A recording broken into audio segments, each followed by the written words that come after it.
جو ہے وہ کفایت شعری ہونا یا سادگی اور بات ہے، لیکن کسی بھی ملک کی یہ چیزیں علامات ہوتی ہیں کہ اس کے پاس میبیخ جو ہے جو گاڑیاں کھڑی ہوئی ہوں، S-600 بم پروف، یعنی بیسٹ فلیٹ گاڑیوں میں ہو، بیسٹ فلیٹ ہیلی کاپٹرز میں ہو، تو وہ یقین کریں شدید ناراض ہو گئے مجھ سے، کہنے لگے میں آپ سے ایسی توقع نہیں کر سکتا، ذرا میرا ان کا ایک فرینکنس لیول بھی ہے۔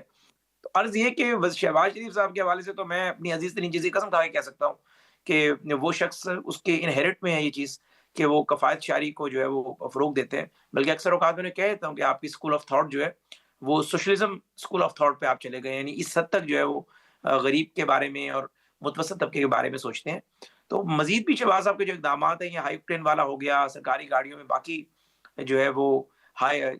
آکٹین ڈیزل پہ پابندی عائد کر دی گئی اور باقی ساری چیزیں ہیں، تو میرے خیال سے قوم کو اپریشیٹ کرنا چاہیے۔ اور باقی جو چاروں صوبے ہیں، میں پنجاب کی بات بھی اس میں کر رہا ہوں، میڈم بہت اچھا کام کر رہی ہیں، کفایت شعری کے حوالے سے جو پالیسی آئی سب سے پہلے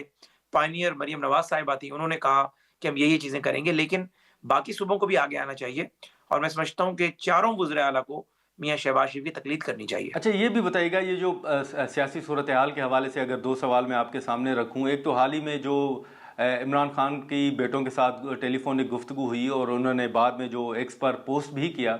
اور انہوں نے کہا کہ عدلیہ کے حوالے سے یقیناً وہ بیان آپ کی نظر سے بھی گزرا ہوگا، تو ایک تو یہ بھی کہا جا رہا ہے کہ پہلے جو خان صاحب کے تحفظات تھے اب وہ ان تحفظات سے ہٹ کے صرف عدلیہ کے اوپر ایک تنقید کر رہے ہیں۔ یہ جو عدلیہ کے حوالے سے ان کا موقف ہے یا ان کا جو بیان سوشل میڈیا کے ذریعے سامنے آیا ہے، اس پر کیا کومنٹ کریں گے آپ؟ کئی درجن ٹاک شو اس بات کی غمازی کرتے ہیں جس میں شریک ہوتا رہا ہوں کہ میں نے ہمیشہ تحریک انصاف کو ختم کرنے کی، تحریک انصاف کو جو ہے سپیس نہ دینے کی مخالفت کی ہے۔ ہمیشہ میں نے یہ کہا ہے کہ سیاسی جماعتیں اس طرح ختم نہیں ہو سکتی اور ختم ہونا بھی نہیں چاہیے، اور ہم خود پولیٹیکل ورکر ہیں، اپنا نقطہ نظر میں ذرا سامنے رکھتا رہا ہوں آپ کے، لیکن میں آپ کو سچ بتاؤں کہ میرے جیسا بندہ بھی جو کہ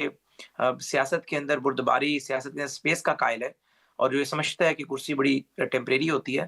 میں بھی اب یہ کہنے پر اور سوچنے میں مجبور ہوں، مجھے تو تحریک انصاف کا کوئی مستقبل نظر نہیں آتا۔ یعنی ایک ایسی جماعت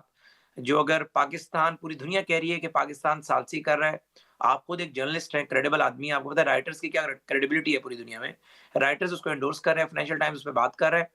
اور ایک ان کا شہباز گل ہو یا اس طرح کے اور جو ہے ان کے جو ہے، میں مناسب لفظ نہیں ہے لیکن لفنگی سوچ والے لوگ ہیں یہ، اور سطحی بات کرتے ہیں، یعنی ملک کی بات نہیں کر رہے بھائی۔ ہو از فیلڈ مارشل آصف منیر،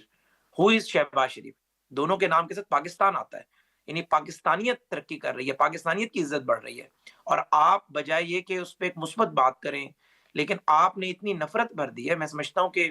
آپ جس کو جو ہے کہتے ہیں کہ یہ یوتھی ہے یا جنزی ہے، میں اس کو یوتھی یا جنزی نہیں سمجھتا، میں سمجھتا ہوں کہ آپ نے ایک انتہائی بدتمیز جنریشن جو ہے وہ اس کو آپ نے اویئرنیس کے نام پر ایک نئے پیکٹ میں پیک کر دیا ہے۔ تو یہ کوئی طریقہ کار نہیں ہے۔ آپ نے جنہیں جوڈیشری پہ سوال کیا تھا، میں اس پہ آ جاتا ہوں تو ایک لائن میں جواب بنتا ہے کہ یعنی کوئی شخص بھی اس بندے کے شر سے محفوظ نہیں ہے، کوئی ادارہ محفوظ نہیں ہے۔ اس کو یہ سمجھ نہیں آتی کہ بھئی اگر جو عزت ایوب خان پاکستان کو دلوانا چاہتا تھا، اس نے کتاب لکھی کہ فرینڈز ناٹ ماسٹرز،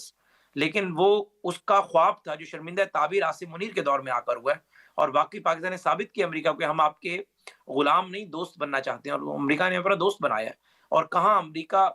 کہاں باقی یعنی گلف ریجن میں ممالک، اکانومی وائز میں بات کر رہا ہوں، کہاں آپ کا پاکستان، اور آج آپ کا نام ان سالسین میں اگر لیا جا رہا ہے، دنیا لے رہی ہے، تو آپ اس میں نیک تمنائیں کریں، اس لیڈرشپ، سیاسی لیڈرشپ کے بارے میں بھی، پولیٹیکل ملٹری لیڈرشپ کے بارے میں بھی، بعد میں سیاست اپنی اپنی ہر بندہ کرے گا۔ لیکن یہ بھی بتائیے گا کہ بڑے عرصے سے مذاکرات کے حوالے سے، عمران خان کو شفٹ کرنے کے حوالے سے، ٹریٹمنٹ کے حوالے سے، جو یہاں خاص طور پر ملاقاتوں کے حوالے سے پی ٹی آئی کے کچھ تحفظات رہے ہیں، آپ کو مذاکرات کے حوالے سے، ملاقاتوں کے حوالے سے، یا خان صاحب کو شفٹ کرنے کے حوالے سے، وہ بنی گالہ ہو یا ہسپتال ہو، آپ کو یہ معاملہ کوئی حل کی طرف جاتے ہوئے نظر آ رہا ہے، یا وہ خاص طور پر اگر ہم مذاکرات کے حوالے سے بات کریں تو؟ پی ٹی آئی کے حوالے سے دیکھیں، یہ مذاکرات کے دروازے کھل رہے ہیں، یہ تو میں نے آپ کو اپنا ایک نقطہ نظر دیا ہے، میرا نقطہ نظر سے ممکن ہے میرے کئی دوست وزراء اختلاف کریں، حکومت کے جو چیف آف دا گورنمنٹ ہیں، پرائم منسٹر آف پاکستان، وہ ڈس ایگری کریں،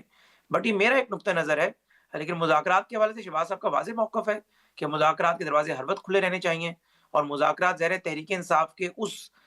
دھڑے سے ہوں گے جو کہ پارلیمنٹ میں بیٹھا ہوا ہے، جو ان کی سیاسی نمائندگی کر رہا ہے، وزیر اعلیٰ کے پی کے سے ہو سکتے ہیں، لیکن یہ تو نہیں ہو سکتا کہ آپ مذاکرات کے نام پر کہیں کسی کو رہا کر دیں، کوئی سزا یافتہ قیدی جس کو عدالتوں نے باقاعدہ 2.5 سال کے ٹرائل کے بعد سزا دی ہے، چوری ثابت ہوئی ہے، اور with one stroke of an prime minister Pakistan کو آپ کہیں گے کہ آپ رہا کر دیں، جو وہ نہیں کر سکتا. یا تو آپ سیدھا کہ ہمیں NRO چاہیے. NRO کا طریقہ کار یہی ہے کہ ہم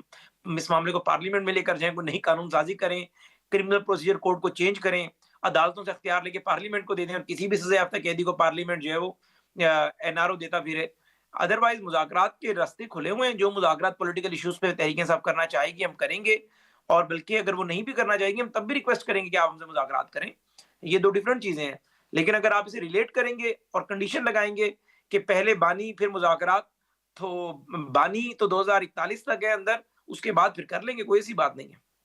چلیں، بہت شکریہ آپ کا حوضیفہ صاحب وقت نکالنے کا. ناظرین، گفتگو آپ نے سنی. اب دیکھنا یہ ہوگا کہ یہ جو مختلف ایشوز جن پر ہم نے گفتگو کی، ان پر آنے والے دنوں میں کیا پیش رفت سامنے آتی ہے. آج کے پروگرام میں اتنا ہی. اجازت دیجیے. اللہ حافظ.